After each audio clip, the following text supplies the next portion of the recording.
Namaskar friends, hope you are enjoying all my previous videos on different topics like short liam, resume writing, facing an interview, facing an audit.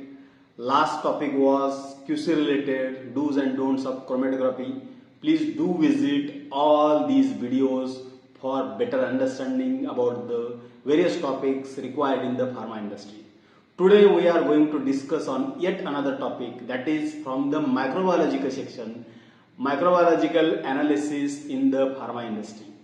In this video we are going to discuss about the general requirements in the microbiological section. So this video will provide you the general information, very basic information about the microbiological analysis, so that person from QA, QC and other department along with microbiology section are able to understand the different requirements with respect to microbiological section. So let us begin with the video.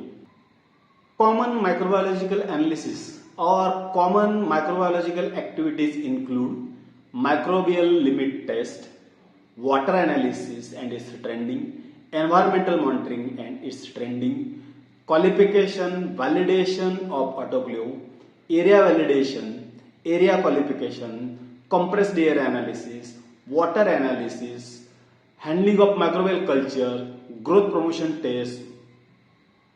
In case of aseptic area, we will discuss about the sterility testing, bacterial endotoxin test, DHS validation, steam sterilization validation and other areas required for the microbiology section. We will discuss in general one by one all these topics.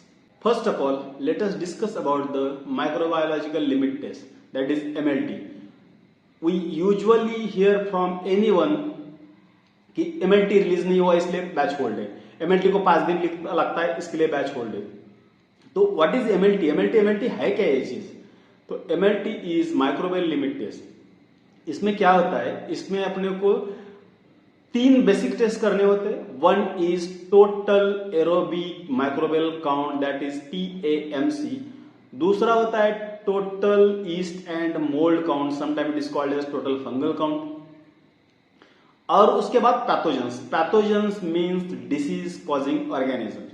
Pharmacopoeia में देखेंगे तो ये specified micro organisms करके दिया हुआ है. Different pharmacopoeia में different requirement हो सकती है, लेकिन बेसिक रिक्वायरमेंट है कि absence of E coli, salmonella, step aureus, Pseudomonas. इसके बाद क्या आता है, bile tolerant enterobacteria, clostridia, then Shigella. In case of herbal product, IP, Indian Pharmacopoeia recommend to go for the Shigella testing. Some area Candida albicans testing, and in case of powders where anaerobic conditions are expected, Clostridium testing is required. So in case of MLT, these are the only requirements. Usually MLT के लिए 5 दिन required है. 5 से 7 दिन में पूरा microbiological limit test complete होता है, MLT कंप्लीट होता है. हमने जो माइक्रोबियल लिमिट टेस्ट डिस्कस किया, MLT is applicable for raw material, packaging material, finished product and water as well. Water analysis जो हम MLT के लिए करते हैं वो 2 मेथड से करते हैं. एक है पोर प्लेट मेथड, दूसरा है membrane filtration method. Portable water, जहां पे माइक्रोबियल काउंट ज्यादा होने की संभावना है, वहां पे pour plate method is applicable. Purified water, water for injection, distill water के लिए हम लोग मेम्ब्रेन फिल्ट्रेशन मेथड अप्लाई करते हैं. इसका रीजन ये है कि अगर काउंट ज्यादा है तो वो मेम्ब्रेन फिल्टर को पूरा भर देगा, वो हम लोग काउंट नहीं कर पाएंगे, तो अपना result TNTC that is too numerous to count आ जाएगा, जो अनकाउंटेबल रहेगा. तो हमें वो नहीं करना, इसलिए हम लोग मेम्ब्रेन फिल्ट्रेशन में नहीं जाते. पोर्टेबल के लिए, पोर्टेबल के लिए डायरेक्ट इनोकुलेशन मेथड या पोर प्लेट मेथड एप्लीकेबल है, अदर के लिए मेम्ब्रेन फिल्टर इज रेकमेंडेड. ठीक है. ये जो है पोर्टेबल वाटर में काउंट का जो फार्माकोपियल लिमिट है वो है 500 CFU पर ml. प्यूरिफाइड वाटर के लिए 100 CFU पर ml. वाटर फॉर इंजेक्शन के लिए है 10 CFU पर 100 ml. CFU का मतलब है कॉलोनी फॉर्मिंग यूनिट. प्लेट के ऊपर अगर आपको एक कॉलोनी दिखती है, इसका मतलब वहां पे एक ऑर्गेनिज्म था इनिशियली, उसने अपनी कॉलोनी बनाई। सो कॉलोनी फॉर्मिंग यूनिट का मतलब उसके अंदर एक ऑर्गेनिज्म था, राइट। तो माइक्रोबायोलॉजी में सारे count colony forming unit CFU में काउंट किए जाते हैं, ठीक है। और इसके बाद हम लोग डिस्कस करेंगे अदर एरियाज। एनवायरमेंटल मॉनिटरिंग ये फार्मा इंडस्ट्री में बहुत इंपॉर्टेंट एरिया है। ये इसलिए इंपॉर्टेंट है क्योंकि एनवायरमेंटल मॉनिटरिंग से हमें पता चलता है कि कितना बायोबर्डन है एरिया में, एरिया अपना कितना कंटामिनेटेड है, हमारे ह्यूमन बींग्स कितना कंट्रीब्यूट कर रहे हैं, वहां पे एनवायरमेंटल कंडीशन है वो कितना कंट्रीब्यूट कर रहे हैं, ये हमें एनवायरमेंटल मॉनिटरिंग से पता चलता है। एनवायरमेंटल मॉनिटरिंग कैसे कैसे करते हैं? एक है active monitoring, active air sampling, जो एयर सैंपलर के यूज से किया जाता है। दूसरा है पैसिव, जहां पे हम लोग प्लेट एक्सपोजर बोलते हैं। तीसरा है रिंस एंड स्वैब्स, जहां पे हम इक्विपमेंट के रिंस लेते हैं या स्वैब लेते हैं। और चौथा है फिंगर डैब। फिंगर डैब में main purpose of finger dab is to verify the personal hygiene of the employees operators working in the area. So these are the different sections where environmental monitoring is applicable. Environmental monitoring या water, अगर अपने पास water के अगर count आते हैं तो उसका एक ट्रेंडिंग बनाने का ट्रेंड है। वो ट्रेंडिंग अपने को पता देता है कि बता देता है कि हमारा एरिया कैसा है, हमारा वाटर कैसा है। तो ट्रेंडिंग करना बहुत जरूरी है। ट्रेंडिंग कैसे किया जाता है? Look at this slide. यहाँ पे क्या है देखो, यहाँ पे पहले कॉलम में मेरा डेट दिया हुआ है, दूसरे में कॉलोनी फॉर्मिंग यूनिट दिया है, तीसरे चौथे और पांचवें में हमने लिमिट्स दिए हुए हैं। और इसका एक ग्राफिकल प्रेजेंटेशन हमें नीचे दिखाई दे रहा है।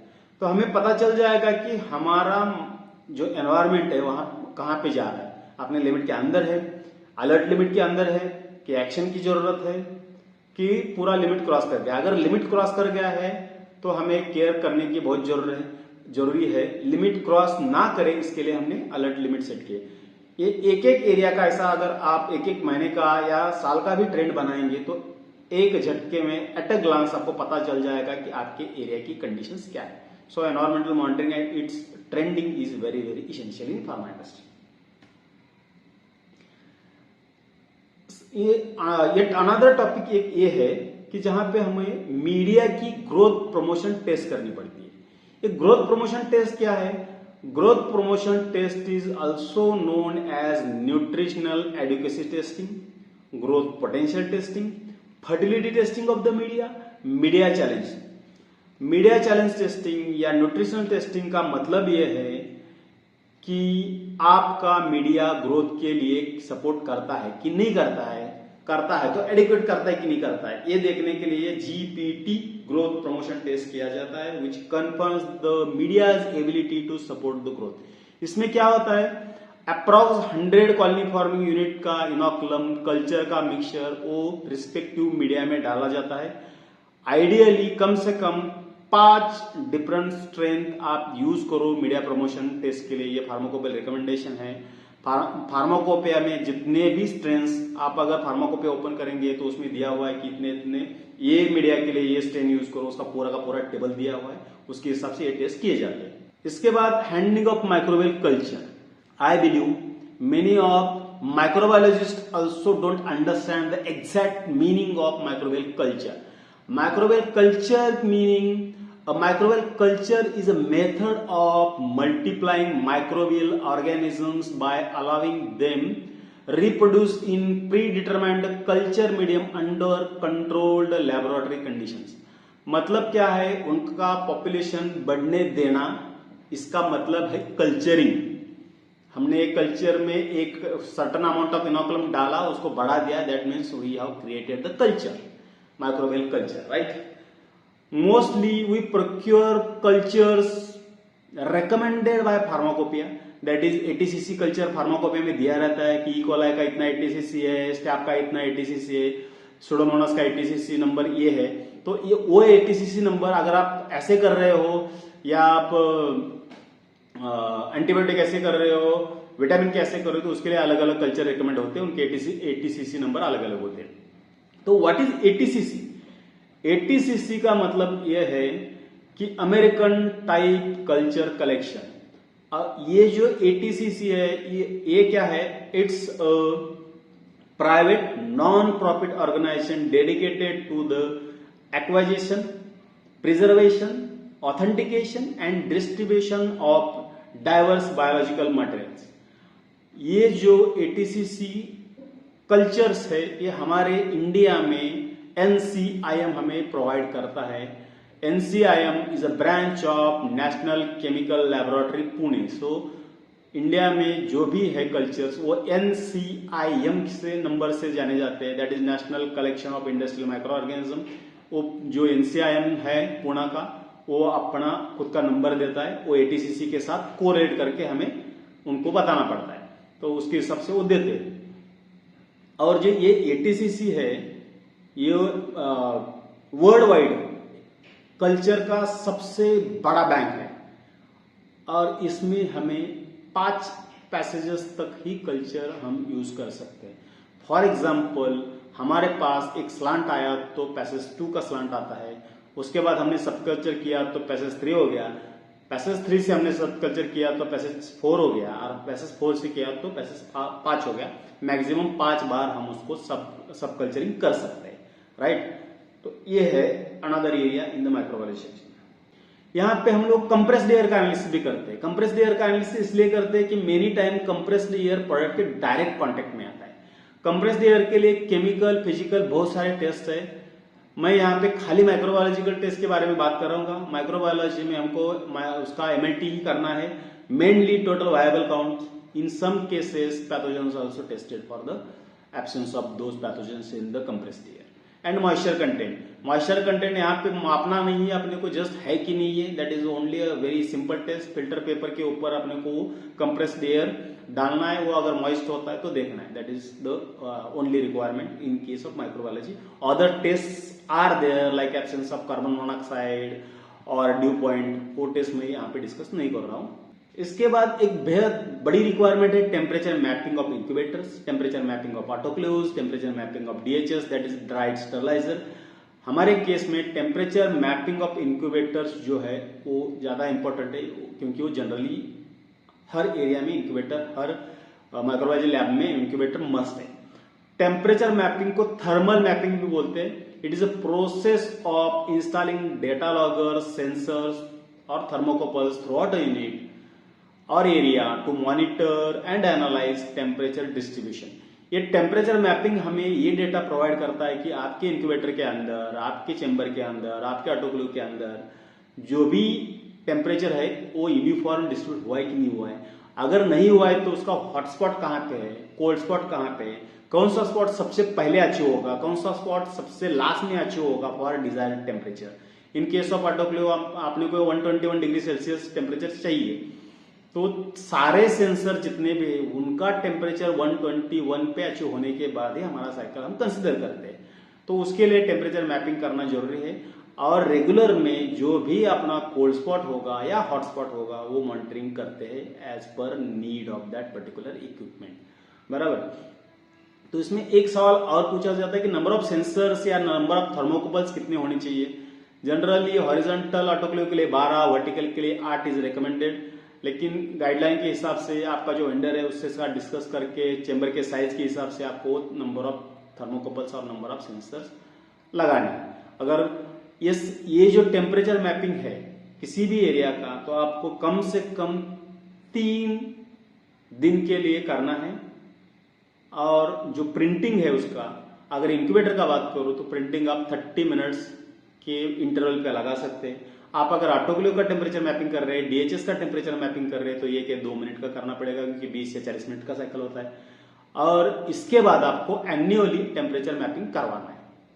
और एक इंपॉर्टेंट एरिया है preservative efficacy testing. Preservative efficacy testing और it can be called as a challenge testing. Mainly जो आपके लिक्विड ओरल्स है उस केस में ये प्रिजर्वेटिव एफिकेसी टेस्ट बहुत इंपॉर्टेंट है. प्रिजर्वेटिव एफिकेसी टेस्ट क्या है? Preservative efficacy test determines the level of antimicrobial activity of the product.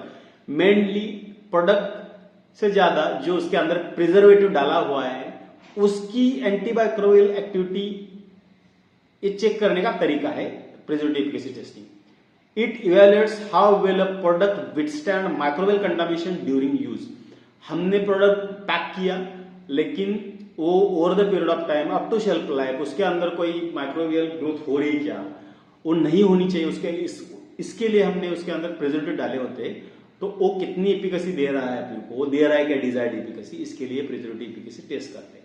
इसमें क्या किया जाता है, प्रोडक्ट को number of organism, non number of organism से इनोकुलेट किया जाता है, जनरली 100 और 100 के अप्रॉक्स 100 CFU ये जो इनोकुलम है उसका कॉन्सेंट्रेशन रहता है।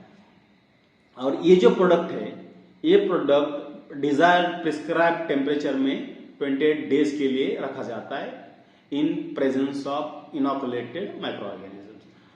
और इसमें एक्सपेक्टेशन ये है कि 7 दिन के अंदर not less than 1 log reduction आपको रिडक्शन मिलना चाहिए इनिशियल काउंट से, 14 दिन में 3 लॉग रिडक्शन मिलना चाहिए इनिशियल काउंट से, और 28 दिन में 14 डे में जो काउंट था उससे ज्यादा काउंट 28 दिन तक नहीं आना चाहिए। इसका मतलब 14 दिन के बाद वो जो काउंट है वो इंक्रीज नहीं होना चाहिए, इतना ही रिक्वायरमेंट है।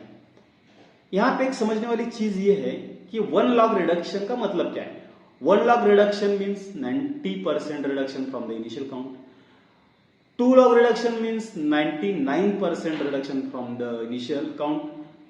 तो ऐसे ही 3 log, 4 log, 5 log रिडक्शन अपने को देखने को मिलता है। ये जो ग्राफिकल रिप्रेजेंटेशन है उसमें आपको ये पता चल जाएगा कि कितना लॉग का मतलब कितना है, इनिशियल काउंट से वो उतना लॉग रिडक्शन का मतलब उतना % रिडक्शन है।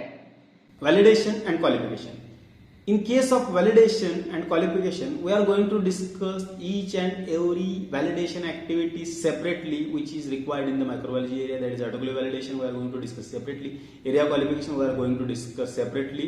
Validation of analytical method, that is MLT validation, we are going to discuss separately.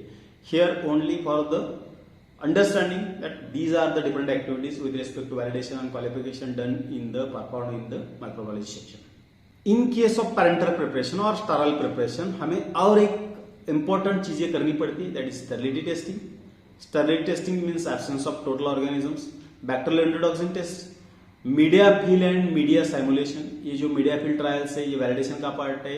I am going to discuss media fill और media simulation in totally separate video.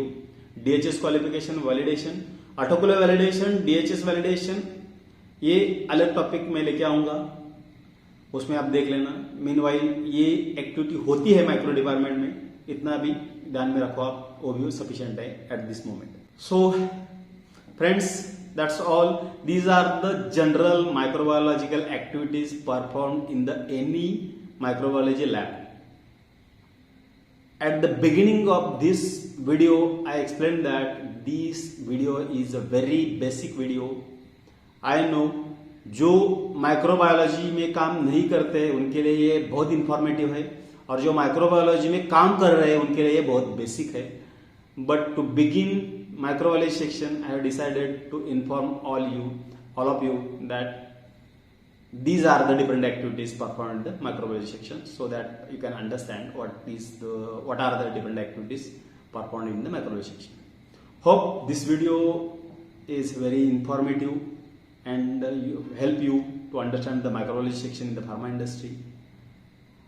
Once again, thank you, and I request you to subscribe my channel, like, share with your friends, hit the bell icon so that you can get the notification for all upcoming videos.